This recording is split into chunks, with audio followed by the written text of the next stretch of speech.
Olá, pessoal. Estamos aqui mais uma vez, iniciando a nossa corrente interdimensional. E hoje eu quero tratar de um assunto bastante longo. E na realidade, esse vídeo aqui eu devo dividir em pelo menos 3 partes, porque o assunto é complexo e eu pretendo tratar esse assunto na íntegra, tá? Esse assunto eu já venho amadurecendo ele na minha cabeça há algum tempo e por esses dias aqui, por eu estar de férias, ou quase encerrando as minhas férias, eu até consegui concluir uma primeira versão de um artigo que, por hora, eu não pretendo publicar. Publicar, que eu digo, é divulgar nos grupos de WhatsApp que eu participo, né? Então, caso você goste desse vídeo ou tenha alguma questão, né, se inscreva aí no nosso canal, deixe o seu like, né, compartilhe com outras pessoas ou envie alguma questão que eventualmente você tenha para o e-mail adilsonresponde1@gmail.com. E o assunto que eu pretendo tratar hoje envolve principalmente aspectos da mecânica quântica. Ah, você entende de mecânica quântica? Não, eu não entendo. Eu estudo. Eu sou um curioso de mecânica quântica, assim como sou um curioso de química, de matemática, de biologia, de genética, de astronomia, de astrofísica, de várias coisas eu sou um curioso. E em sendo um curioso, a minha intenção é simplesmente passar a minha visão particular daquilo que eu entendo desses postulados quânticos que nós vamos tratar aqui hoje, ou iniciar o tratamento desses assuntos, né, e discutir basicamente essa vertente, ou algumas vertentes, inclusive da própria relatividade, com relação à revelação cósmica. Tá? Isso não é um assunto fácil, não é um assunto simples, então eu vou com calma para que eu possa ser entendido minimamente dentro daquilo que eu pretendo passar, da minha forma de pensar, do meu raciocínio, da forma como eu vejo algumas coisas que a própria mecânica quântica, embora se utilize não só a mecânica quântica, a relatividade também, se utilize de várias situações, várias equações matemáticas, várias funções, e elas funcionam dentro da perspectiva atual nossa, só que, infelizmente, algumas coisas nós não conseguimos explicar em profundidade. Então, esse que vos fala tomou um dia de várias questões e resolveu confrontar essas questões com uma IA, basicamente o chat GPT. Então eu fazia as minhas perguntas e ele, solicitamente, né, como uma IA, desculpe, ele compilava uma série de possibilidades e havia aquela proposição de que se aquilo havia sido satisfatório. E aquilo que não era satisfatório, de fato, eu confrontava e fazia novas proposições, até que saiu um compilado básico, bem básico mesmo, de 24 páginas. Bem, e dentro dessas 24 páginas, eu tentei dar ênfase a algumas dúvidas que me surgiram durante essa compilação de questões que, quando for perguntas minhas, eu vou dizer que foi uma pergunta minha e vou expor a resposta ou as possíveis respostas que eu obtive. E dentro dessas possíveis respostas, a minha posição com relação a cada uma delas, que eu expus na forma de reflexões ou comentários, ou mesmo novas perguntas dentro da própria pergunta ou dentro da própria resposta que eu obtive. Tá? Então, eu comecei me questionando a respeito do que são postulados. Né? E aí eu fui no próprio Google, na IA do Google, né? E a resposta que a gente obtém lá é basicamente algo assim. O postulado é uma proposição que, apesar de não ser evidente, é considerada verdadeira sem discussão. Muitas vezes, o postulado é visto como um sinônimo de axioma, mas acho que não é bem isso. Mas vamos engolir essa frase. Porque tanto um como o outro são aceitos sem debate. Olha que interessante. Então, alguém vem e, baseado numa série de equações e numa série de experimentos, e postula algo como sendo real, como sendo verdade. E em aquilo sendo postulado daquela maneira e embasado por equações que corroboram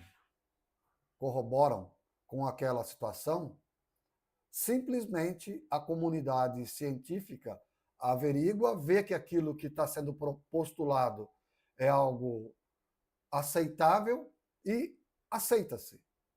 Aceita-se.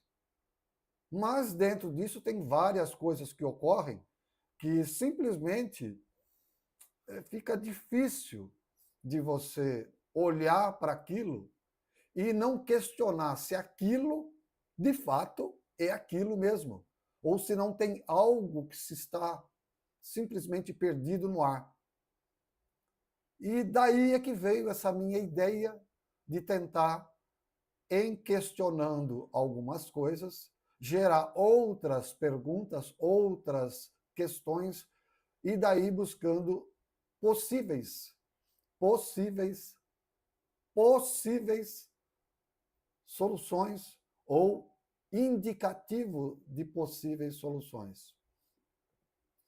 E aí, dentro dessa questão ainda do postulado, existem aqueles itens que eles enumeram, que o item 1 diz o seguinte: o que se considera como fato reconhecido e ponto de partida implícito ou explícito de uma argumentação, uma premissa. 2. Afirmação ou fato admitido sem necessidade de demonstração. Isso é algo que deve ou deveria nos fazer minimamente pensar.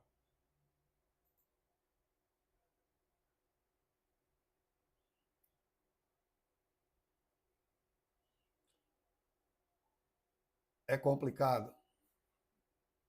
E, em sendo complicado, várias coisas nesse meio acabam surgindo ou de informação, ou de pseudo-informação, ou de contradição aparente, ou contradição efetiva.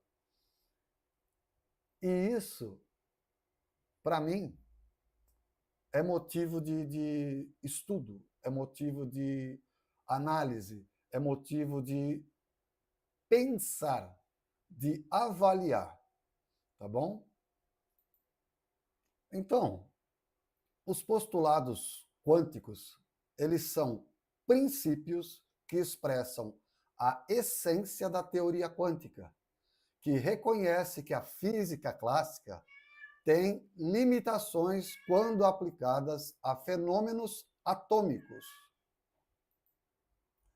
Então, repetindo, os postulados quânticos são princípios que expressam a essência da teoria quântica, que reconhece que a física clássica tem limitações quando aplicada a fenômenos atômicos.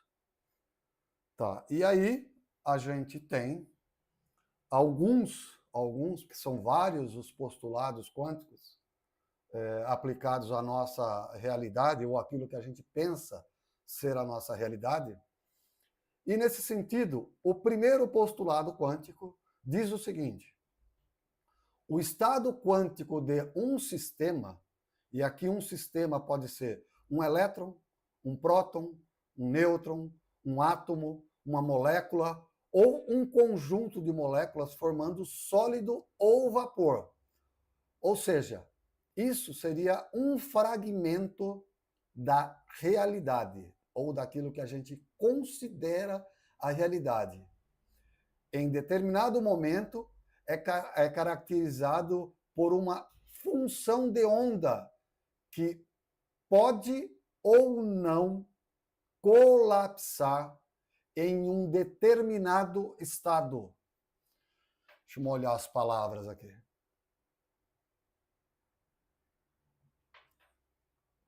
Esse é o primeiro postulado quântico, ou seja, um dado sistema ele está num estado que ele pode colapsar ou não a função de onda para um determinado estado. E isso é interessante porque quando a gente olha para a nossa realidade, a gente diz que a nossa realidade, tudo aquilo que nos cerca, aqui eu tenho o computador, tenho o mouse, tenho a fonte, tenho a canequinha de café, tenho a mesa, tenho o celular ali próximo, tenho várias coisas aqui.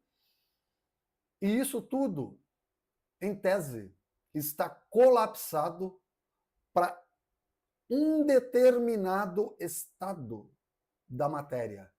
Que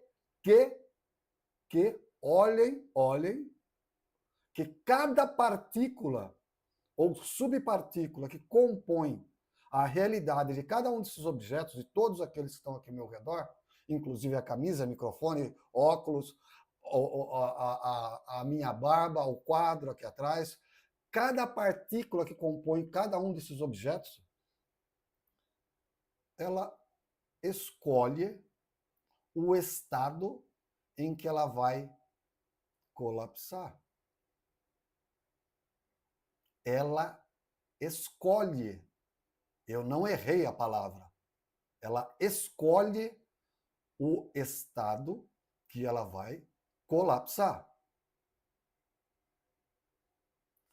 Segundo postulado, uma grandeza física A está associada um operador observável, uma grandeza física que pode ser medida. Difícil, né? De entender. Então, a uma grandeza física A está associado um operador observável. Entre parênteses, eu coloquei uma grandeza física que pode ser medida. O que é essa grandeza física que pode ser medida? Pode ser comprimento, largura, altura, pode ser entre aspas, tempo, pode ser, entre aspas, energia. Energia, que nós vamos discutir bastante isso aí, porque é algo é algo no mínimo que deixa a gente assim arrancando os cabelos. Eu já quase não tenho, mas por incrível que pareça, a gente faz uso de energia nas suas várias formas. Aqui eu estou sendo iluminado por energia elétrica, o meu computador está funcionando por causa de energia elétrica, a energia potencial, a energia cinética, a energia gravitacional, há vários tipos de energia, energia proveniente da luz solar, que é convertida em energia elétrica, a energia da queima de combustíveis fósseis, que pode ser convertida dentro de um motor a combustão em movimento, em energia de movimento e calor. Mas a pergunta que não quer calar e nunca vai calar: o que é energia? Ah, eu sinto a sua energia, ela não está boa. O que você está sentindo? Você não está sentindo a energia da pessoa. Você não está sentindo a energia da pessoa. Eu entrei naquele ambiente, já me deu dor de cabeça, o ambiente estava carregado de energia pesada.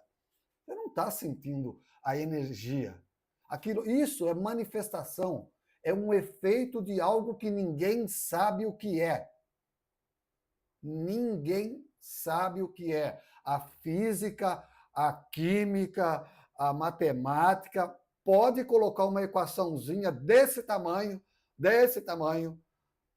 para a gente, mas o que é na sua essência, ninguém sabe. Ninguém sabe. Ninguém sabe.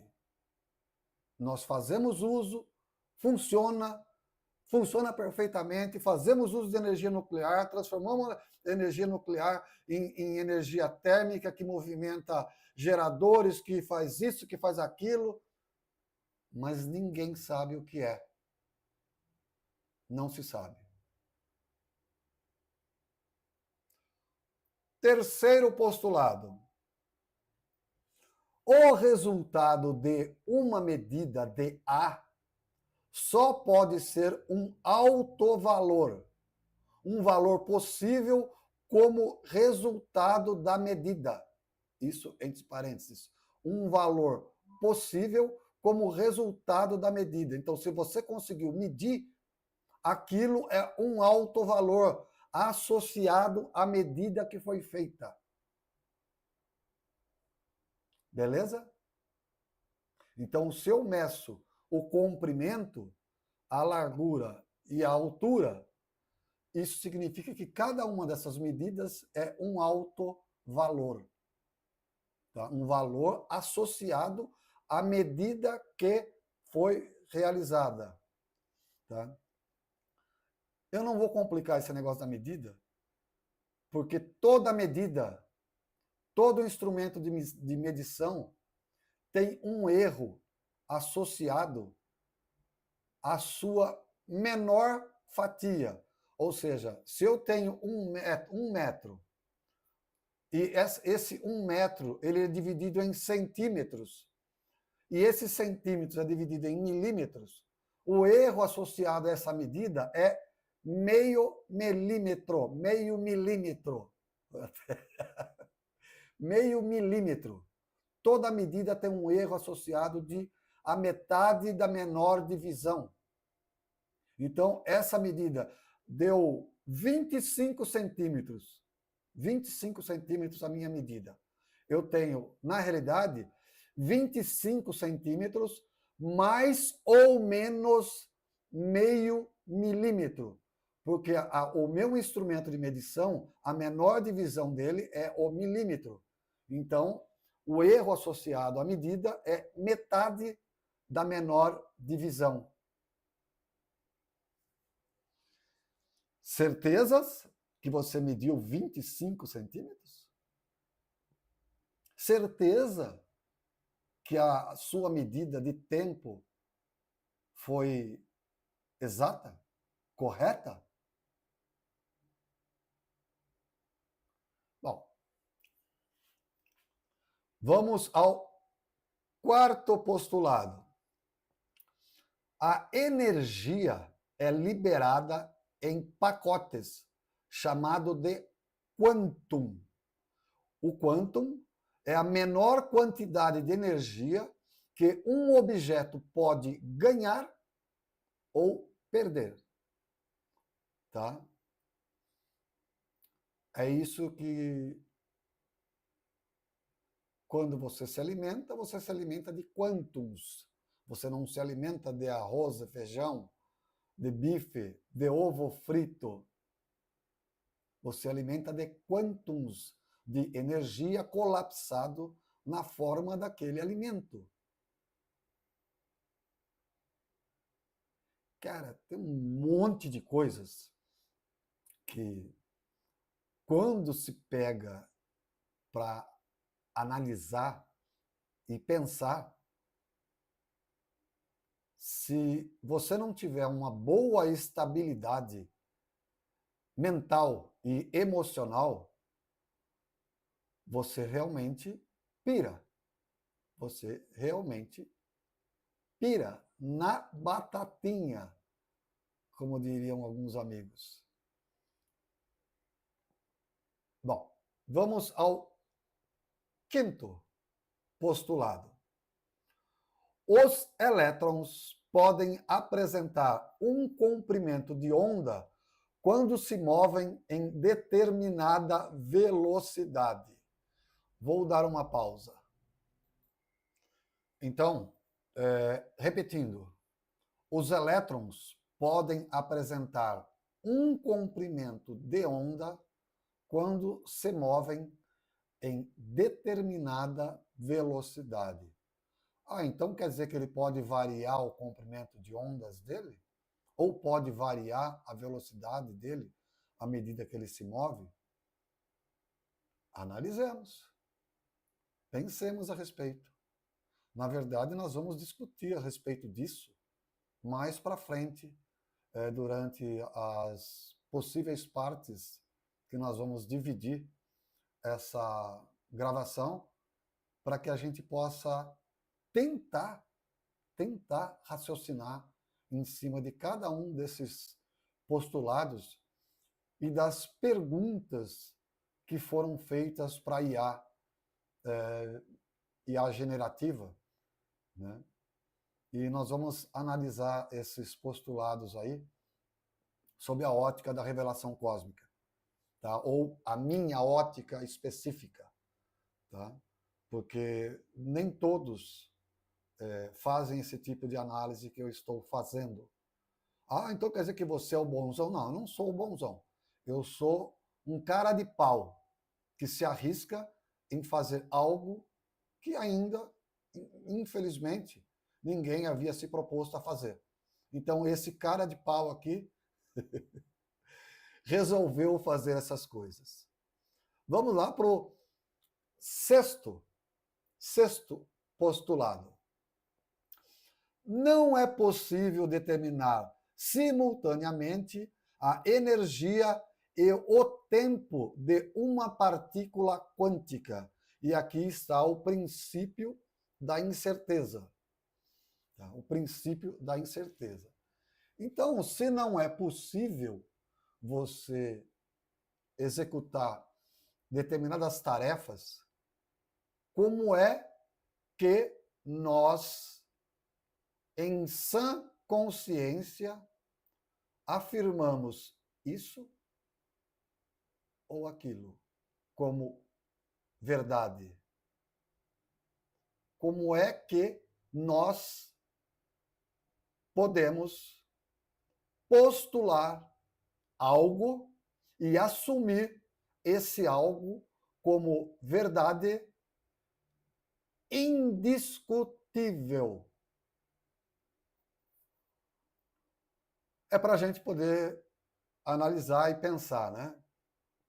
Eu já ouvi várias coisas à medida que eu assisto alguns vídeos no próprio YouTube, né? E aqui caberia bem uma das frases que eu já ouvi, mas eu não vou falar porque ela é meio assim pesada.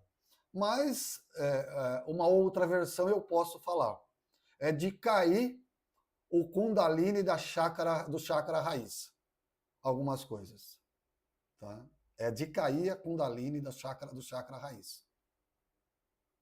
Mas vamos adiante, que eu tenho mais 25 minutos de gravação e pretendo parar essa gravação com 50 minutos cada bloco para a gente poder varrer todos os assuntos que a gente precisa, porque senão o vídeo fica muito longo e muito pesado para subir para a plataforma, tá? Então vamos lá. Então, em mecânica quântica, a base do seu desenvolvimento como parte da física está no conceito de energia ou quantum, que é, como mencionado em um dos seus postulados, que a gente acabou de verificar, a menor quantidade de energia que um objeto pode ganhar ou perder. E aqui, algo interessantíssimo acontece. Assim como o conceito de energia, também o conceito de tempo, espaço, força, os conceitos de campo, entropia, entre outros, são altamente abstratos e subjetivos, pois, embora nós os utilizemos, como eu já mencionei, de forma precisa e confiável dentro do nosso mundinho, dentro da nossa capacidade de compreensão, com cálculos tremendamente complexos ou até simples, todos funcionam, todos têm algum tipo de explicação, mas em sua essência mais profunda, não sabemos, devido à nossa estrutura de compreensão do que de fato seja a nossa realidade, o que cada um desses conceitos realmente é. Nós não sabemos. Não sabemos. Não sabemos o que é energia, não sabemos o que é campo, mas a gente usa. A gente usa conceito de campo elétrico, de campo eletromagnético, de campo gravitacional, de campo mórfico. Não sabemos o que é um campo. Um campo, segundo a física, um campo é algo que pode ser representado por um vetor ou um tensor, que tem grandeza, ou seja, tem módulo, tem direção e tem sentido. Um campo é isso. Me explica para mim o que é campo. Um vetor, nós sabemos o que é aquela setinha, uma setinha, que é representada por uma setinha, que tem um tamanho determinado, ele aponta para uma determinada direção e para um sentido. Ele pode apontar para uma determinada direção, mas em sentido contrário. O que é campo? O que é energia? O que é força? Nós aplicamos o conceito de força. Funciona. Funciona perfeitamente. Mas o que é a essência disso? Como eu disse, algumas coisas de derrubar a Kundalini do chakra raiz.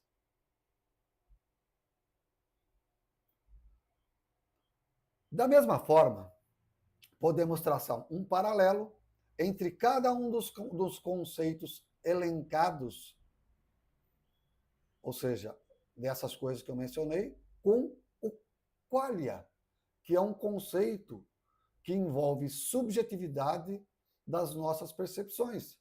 Por exemplo, de cores, sabores, sentimentos, sensações, dores. Você consegue descrever como é que é uma dor? Você só pode dizer se ela é fraca ou se ela é forte. Mas aí você cai no conceito de força.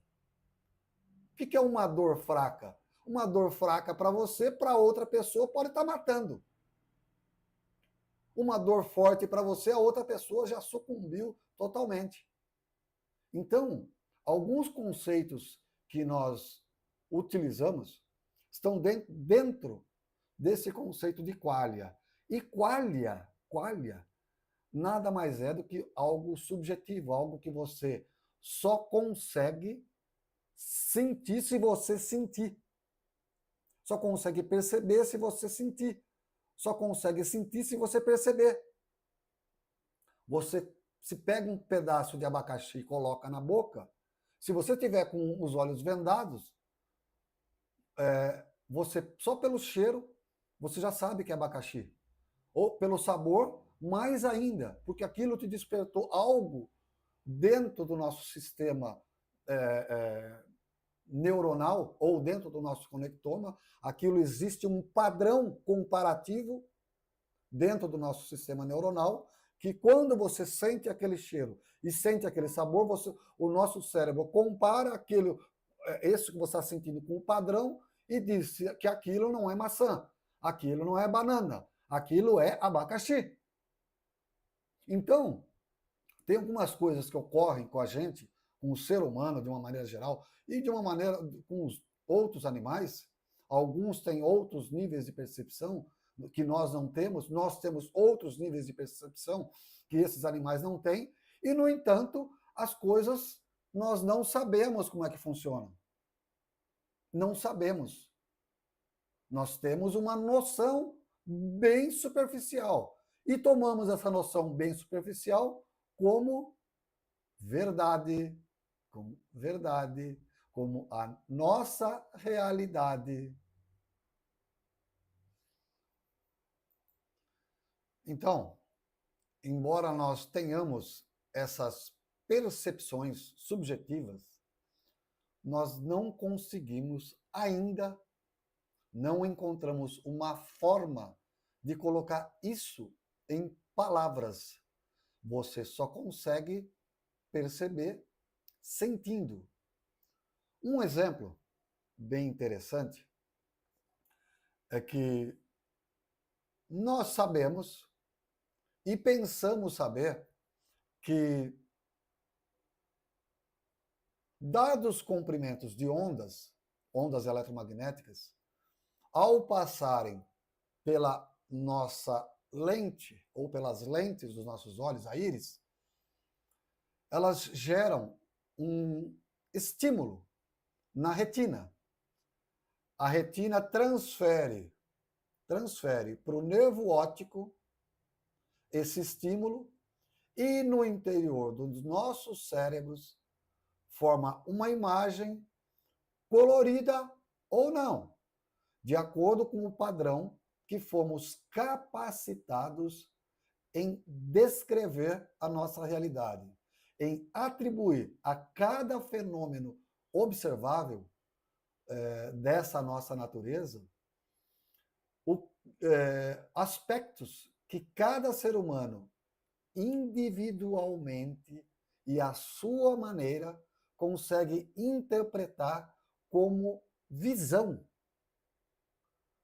Agora, por quê? E como sentimos o que sentimos ao ver o que vemos? Invariavelmente, não conseguimos explicar. Por quê? Porque as explicações são subjetivas, estão no âmbito do qualia, estão no âmbito da linguagem semasiográfica. E uma linguagem semasiográfica, ela transfere um pacotão de informação de uma única vez para nós. E quando você se depara com aquele pacote de informações, você absorve aquela informação como um todo, não parte a parte. Esse parte a parte está no âmbito do que se chama, ou do que a gente pode atribuir, a linguagem glutográfica, ou seja, Você transforma aquela ideia em palavras. Só que quando você não tem essa ponte de transformar ideias em palavras, simplesmente as palavras não podem ou não conseguem ser produzidas. Nosso cérebro ou a nossa condição humana não consegue transferir um volume semasiográfico, um volume de informações tamanha para a linguagem humana. E isso é algo interessante, é algo que demonstra que nós temos determinados tipos de limitações físicas, psíquicas, emocionais, espirituais, que não nos permite transferir para o âmbito da linguagem falada ou escrita. Mesmo porque a própria linguagem escrita ela tem também as suas limitações, porque a linguagem escrita ela está de acordo com aquilo que se pensa, ela existe de acordo com aquilo que se pensa a realidade. E o nosso pensar a realidade é falho, é limitado. Complicado? Complicado? Aguarde que vai complicar um pouco mais e bem mais. Tá? Bem mais. Então, para a física, a energia ela pode ser entendida como a capacidade de realizar trabalho ou de causar mudanças num determinado sistema. E, nesse sentido, acabam sendo definidas várias formas de energia, como a energia cinética, devido ao movimento de um corpo, a energia potencial, devido à posição ou configuração de um sistema, como, por exemplo, a energia potencial gravitacional ou a energia potencial elástica, de molas, por exemplo. A energia térmica, que se relaciona à agitação, à movimentação das moléculas de um determinado sistema, a energia química armazenada nas ligações químicas, como alimentos, combustíveis e algo do gênero. Tá? Também a energia elétrica, como resultado do movimento de cargas elétricas, a nuclear, como resultado da fissão ou da fusão de núcleos atômicos, e outras inúmeras formas aí que a gente poderia continuar elencando, mas não é esse o objetivo nosso aqui. Porém, cada uma dessas formas que utilizamos energia, sempre haverá transformação desse tipo específico de energia em outra forma, geralmente com a realização de algum tipo de transformação do sistema e uma perda considerável para o meio sob outra forma, geralmente sob a forma de calor. Calor é uma forma de energia. Pergunte-se o que é calor. Ah, calor é aquilo que eu sinto na hora que eu estou aqui, estou sem um ventilador, ou estou sem um ar-condicionado. Não, isso aí é a manifestação física que nós sentimos. Mas o que é calor? Porque aí você vai cair na outra pergunta inerente e inevitável. O que é energia? Estão entendendo a profundidade do problema? Estão entendendo? Que bom, espero que sim, porque as coisas elas tendem a se complicar ainda mais. Bom, a isso, em física, se entende como a lei do princípio da conservação da energia, ou seja, a energia ela é transformada de uma forma em outra. Ela não se perde. A energia é transformada de uma forma em outra. Uma parte é utilizada no sistema e outra parte se perde de alguma outra maneira. De alguma outra maneira. E aqui caberia, assim, aquela pergunta, né? Isso tem relação com a morte do corpo físico? Tem relação? Será que tem relação com a morte do corpo físico? Porque aqui nós somos alguma coisa que pensa, que acha que é alguma coisa, num corpo colapsado, num corpo cuja função de onda se colapsou na forma como esse corpo é, de acordo com padrões estabelecidos dentro do DNA.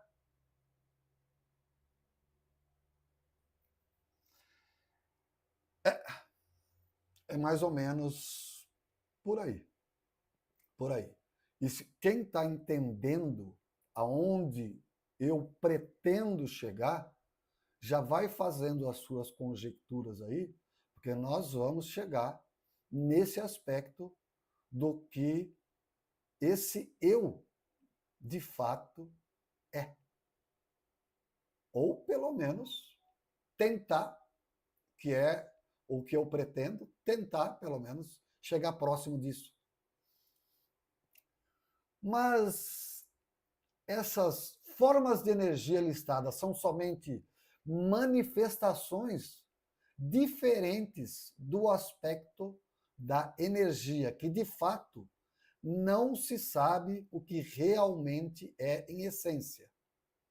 Porém, se algo causou alguma mudança de estado em um sistema qualquer, e nós causamos mudanças de estado no nosso sistema, que é o processo de viver, podemos dizer que este ou aquele tipo de energia atuou para que o sistema sofresse a alteração que ele sofreu.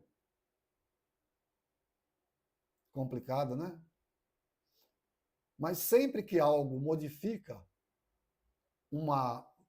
o sistema ou algumas variáveis do sistema, significa que esse algo atuou dentro do âmbito das diferentes formas de energia para que esse sistema se modificasse. Aqui caberia outras perguntas, não? Várias outras perguntas. Inclusive, do processo de energia mental e espiritual que foi utilizado para criar, para produzir, dentro do que se entende como revelação cósmica, para produzir esta criação. Não somente esta, mas o universo adjacente ao nosso, paralelo ao nosso, ou, numa extrapolação muito maior, dos diferentes universos que eventualmente podem matematicamente, isso existe dentro de equações matemáticas, dentro do universo de Hilbert, existe a n-dimensionalidade, e aqui eu não estou me referindo somente a níveis espirituais, estou me referindo a possíveis realidades, e não estou afirmando que nós existimos em cada uma dessas possíveis realidades e cada um é algo diferente daquilo que nós somos aqui. Não é isso que eu estou afirmando. Eu estou dizendo que matematicamente, fisicamente, isso tem grandes possibilidades de existir. Grandes possibilidades de existir. O que nós não temos é como comprovar, é como aferir, como medir, segundo os postulados quânticos, que isso de fato existe. Nós não temos aparatos mentais ainda e nem aparatos tecnológicos que nos permitam acessar, pelo menos virtualmente, essas realidades. Mas, fisicamente e matematicamente, não há o que se contestar. Elas existem. E aqui não é um Zé Ninguém que está afirmando. São vários cientistas, vários pesquisadores dentro dessa área que afirmam isso. Bom, em que se diferencia, por exemplo, a energia cinética da energia elétrica mencionadas? Pelo que esse eu aqui pensa em entender, nada. Somente na nomenclatura e na forma de manifestação de gerar alguma mudança de estado.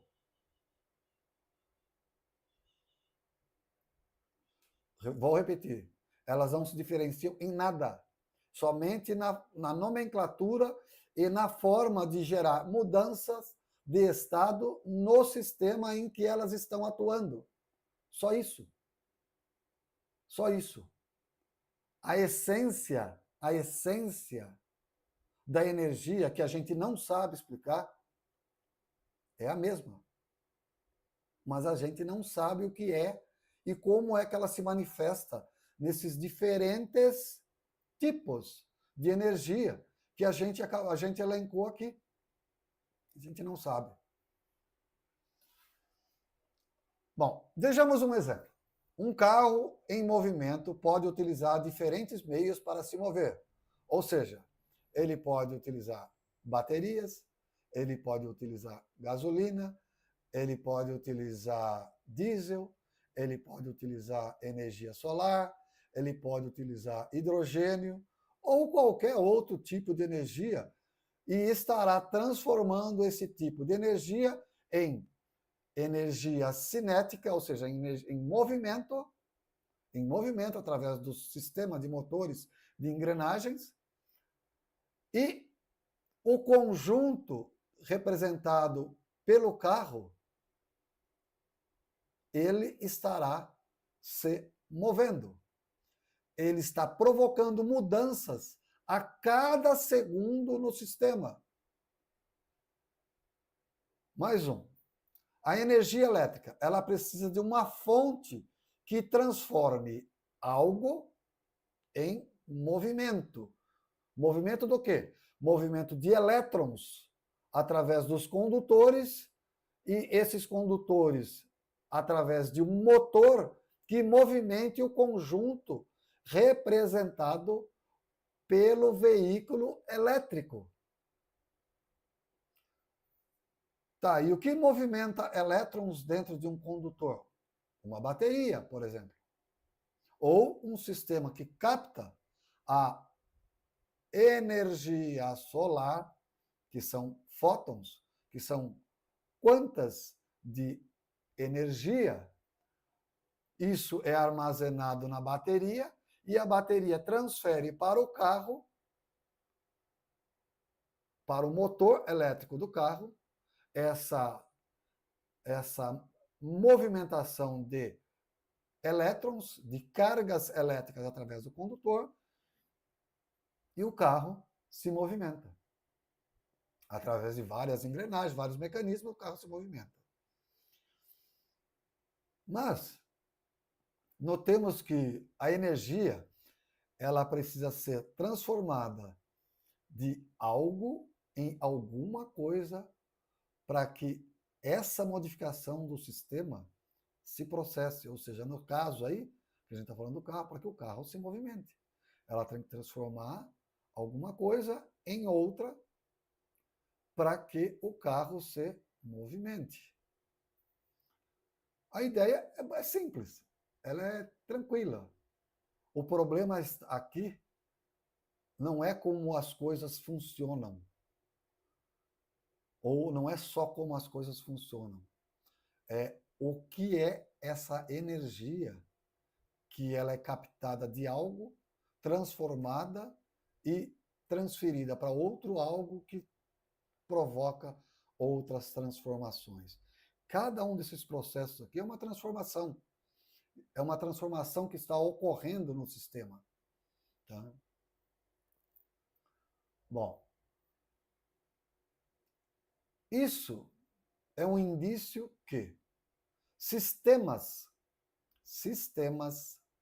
estagnados, nos quais não haja ou não hajam mudanças de estado, ou consumiram toda a sua energia e já não tem mais suporte para alterações do sistema, ou são fontes de energia para que outros sistemas se modifiquem, ou o sistema está em equilíbrio e não há nenhum tipo de perturbação para impulsionar mudança. Ou ainda, o sistema é parte de um projeto maior e somente não se nota que mudanças ocorrem. Ou mudanças ocorrem. Ou ainda, o sistema está em estado de meta-estabilidade e necessita que algum tipo de gatilho seja acionado para que mudanças no sistema passem a ocorrer. Isso são diferentes tipos de visualização de um sistema supostamente estagnado. Tá bom, mas o nosso universo é um sistema estagnado? Não. Não. Existe alguma visualização ou algum processo que nos leve a perceber algum sistema estagnado?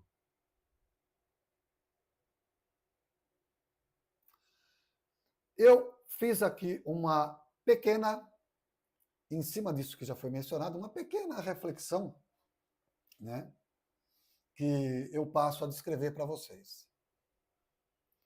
Então, olhando essas condições apresentadas de estagnação, não é sem motivos que minhas reflexões me levam a comparar o estado de pureza da espiritualidade superior como um sistema quântico, como um sistema estático, como um sistema rígido por sua própria condição de pureza extrema e absoluta, em função dos seus próprios componentes puros.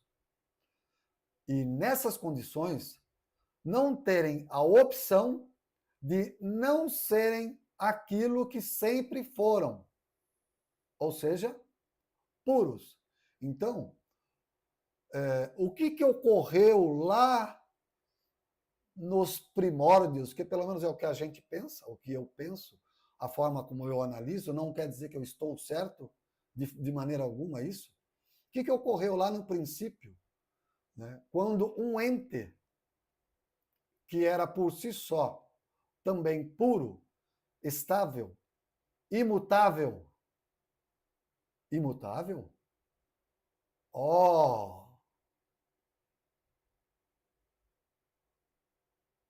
Então quer dizer que esse ser, esse ente, em ele sendo imutável, ele cai dentro de um desses sistemas estagnados que nós vimos aqui?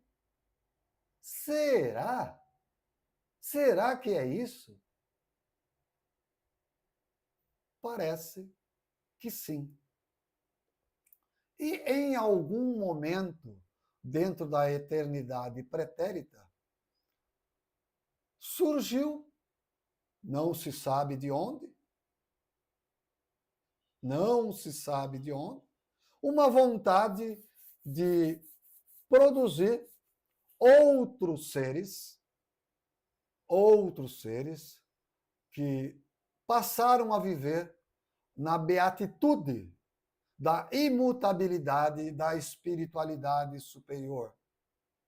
Mas, em algum momento, alguns seres pensaram, e olha que isso é mudança. Isso é mudança. Houve um start em alguma mente daquelas mentes superiores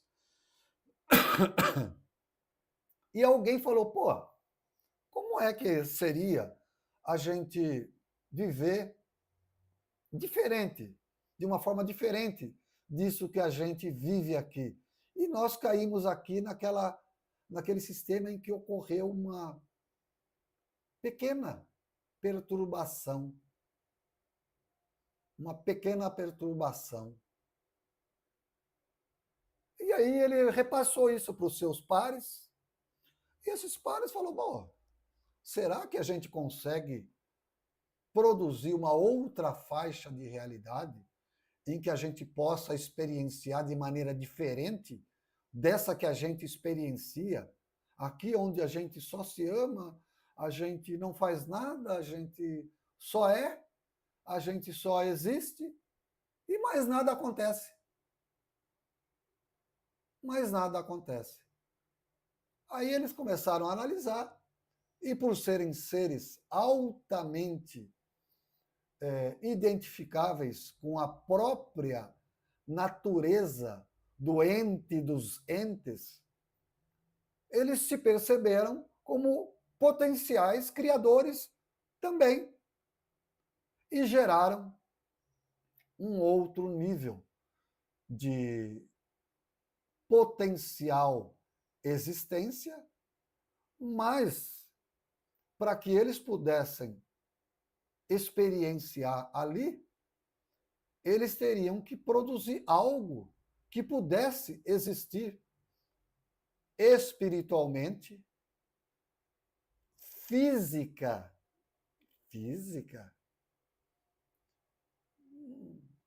Mas eles tinham que produzir algo que pudesse existir naquela outra faixa de realidade menos pura, ou com um certo grau de incompletude. E eles produziram um ser que, para nós aqui, dentro da tradição hindu, ou dentro das tradições que vieram dessas regiões, algo que nós chamamos de corpo átmico. Esse corpo átmico continuava sendo puro, mas poderia existir nessa outra faixa de realidade. E vários deles fizeram isso e foram existir nessa outra faixa de realidade. Mas, como a variabilidade ainda não havia sido tão grande, alguém, novamente, falou, pô, aqui tá beleza, a gente não é tão preso, tão puro assim, né? Não é que a gente possa se detestar um ao outro, dar pancada um no outro, não é isso? Mas está faltando ainda alguma coisa. Vamos produzir um outro nível. E produziram um outro nível com mais incompletude ainda. E foram assim produzindo até que nós chegamos naqueles níveis que o Elan menciona, que ele fala tem a espiritualidade superior, a espiritualidade operativa, que tem diversas faixas dentro da espiritualidade operativa, e a espiritualidade laboratorial, que é onde poderia, dentro dessa blindagem, ocorrer algo mais hardcore, mais pesado, né? Mais assim, punk. Né? E isso foi sendo feito dentro de diversos níveis, até que um ser que, dentro dessas falas e dos escritos e das palestras do próprio Rogério, né? Um ser que foi projeção de um outro ser que estava num outro nível, um ser chamado Adish Prabrajna, para nós aqui só Prabrajna. Então, Adish Prabrajna, só Prabrajna. Ele, em visitando outras realidades, outros laboratórios, outras faixas de realidades já produzidas por outros seres, ele achou uma ideia fabulosa, que era a quê? Qual? A de criar uma realidade em que tudo fosse dependente da sua genética espiritual, do seu código fonte definidor. Então, ele passou a elaborar dentro do seu, entre aspas, cérebro ou corpo mental, toda uma estrutura que ele daria vazão sob a forma de uma criação totalmente inédita e jamais tentada por nenhuma criatura. Jamais tentada por nenhuma criatura desses entes criadores que já haviam produzido outros universos, outras realidades. E aqui alguém vai falar, então é daí que vem a ideia de multiverso? É daí que vem. É daí que vem. Só que nós precisamos produzir ferramentas para compreender e tentar acessar essas realidades.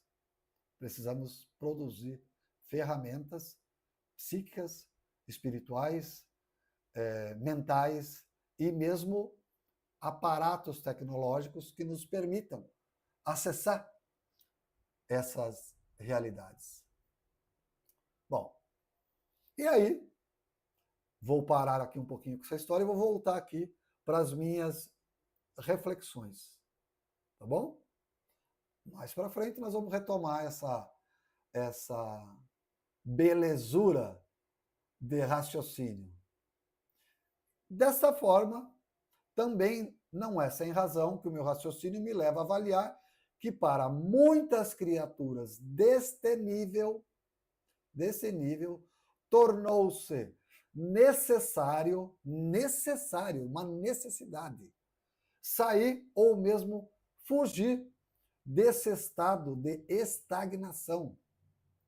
Essa saída, aparentemente, deveu-se a um longo processo de colapsar níveis após níveis de realidades distintas, culminando com a criação de Prabrajna.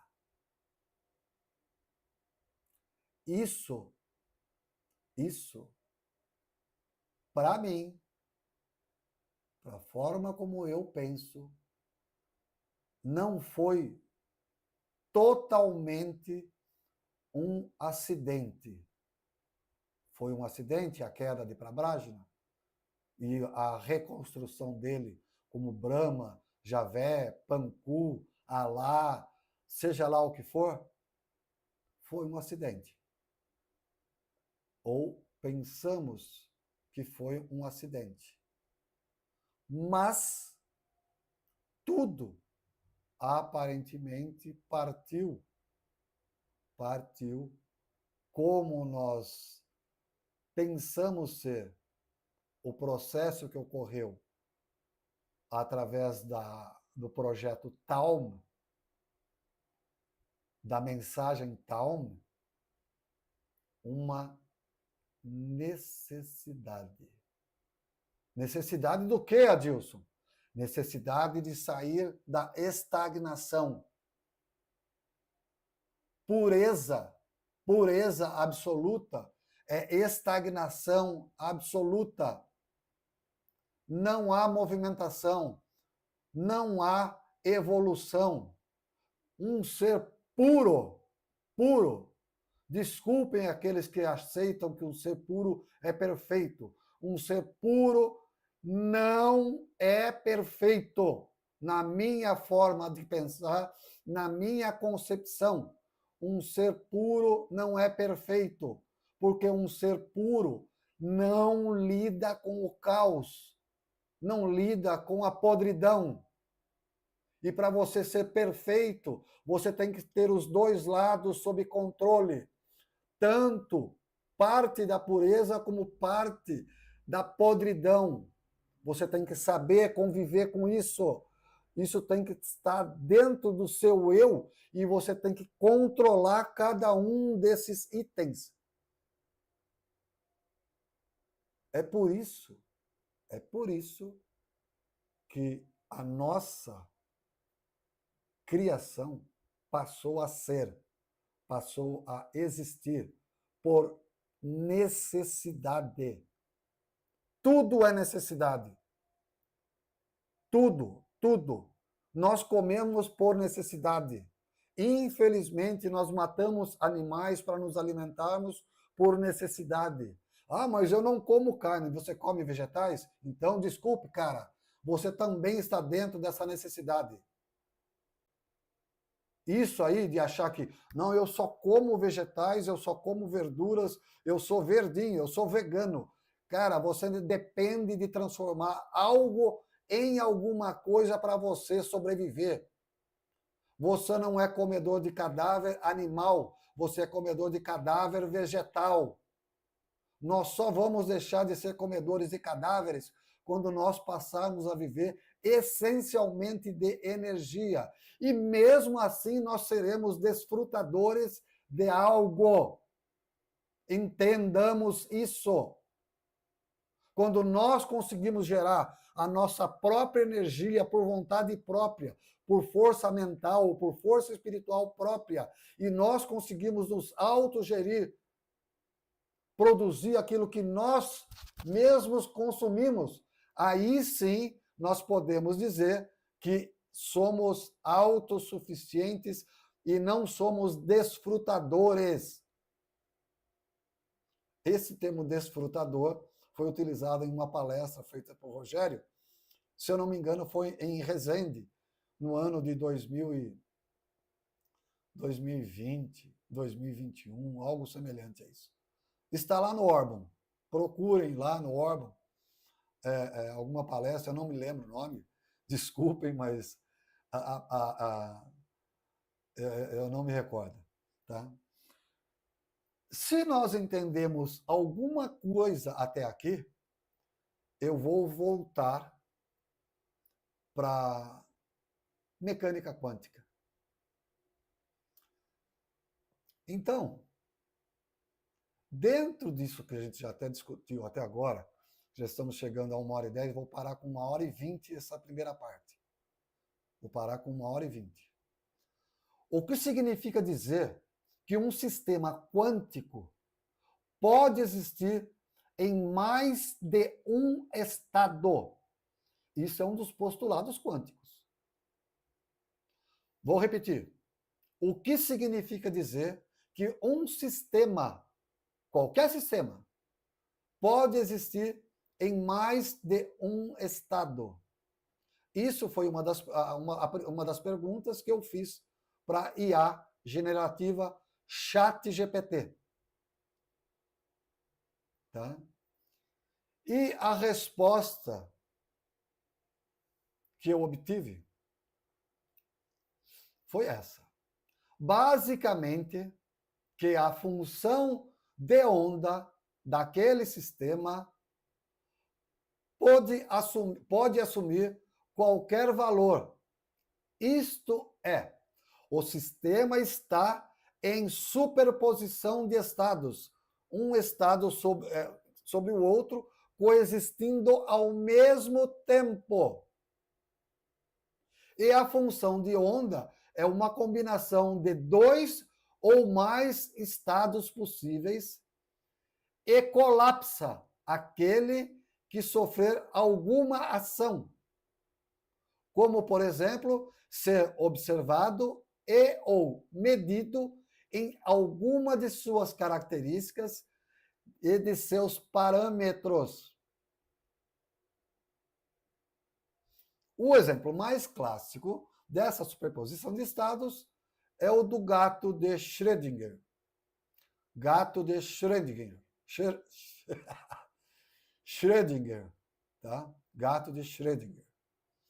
Muitas pessoas falam Schrödinger ou coisa. Schrödinger. Tá? Tem um trema ali sobre o O, Schrödinger. Tá? É um O misturado com E.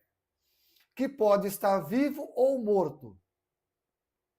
Mas o fato só se concretizará quando algum observador olhar dentro da caixa.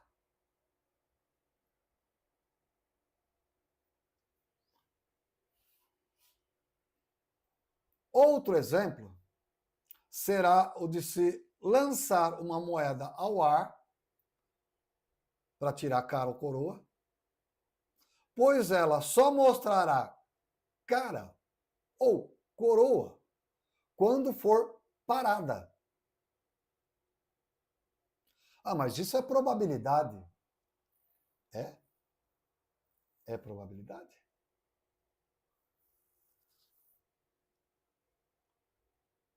Também, no famoso experimento da fenda dupla, um feixe de elétrons, ao ser lançado por duas fendas, poderá se comportar como onda ou partícula. Ou seja, o feixe poderá ter um comportamento de ondas ou de partículas, dependendo de como são observadas. É como se elas escolhessem um estado específico, colapsam a função de onda e saem do estado de superposição, apresentando uma de suas possíveis configurações. A onda, ela escolhe? Ela tem inteligência, raciocínio, percepção para verificar e avaliar que ela está sendo observada? Então ela colapsa na forma de partícula e passa por uma ou outra fenda? É isso que eu estou entendendo? Parece, segundo os postulados quânticos, que é assim. Ou, pelo menos, tende a ser assim. Que essa energia da onda, do elétron, percebe, estou sendo observado, viro partícula e vou passar pela fenda da esquerda. O outro também percebe e fala, eu vou passar pela fenda da direita.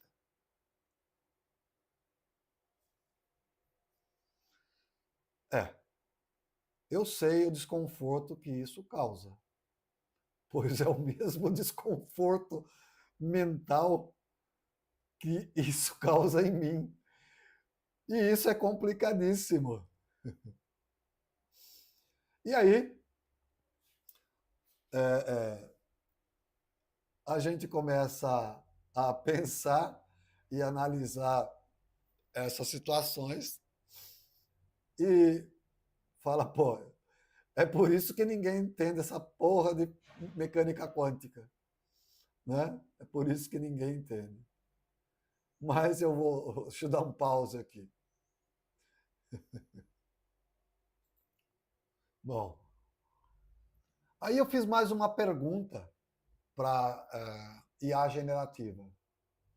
Então, se um elétron pode estar em mais de um estado quântico ao mesmo tempo, assumindo diferentes níveis de energia, isso significa que as ligações químicas podem ser vistas da mesma forma.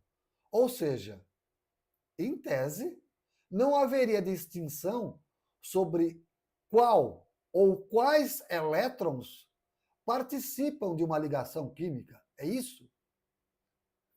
E a resposta, no contexto quântico, as ligações químicas podem ser melhor compreendidas por meio do conceito de orbitais moleculares e nuvens eletrônicas, ou ainda como regiões de probabilidade, onde nessas regiões é mais provável de se encontrar elétrons. Então, esses orbitais são regiões que envolvem deslocalização e superposição dos estados dos elétrons envolvidos.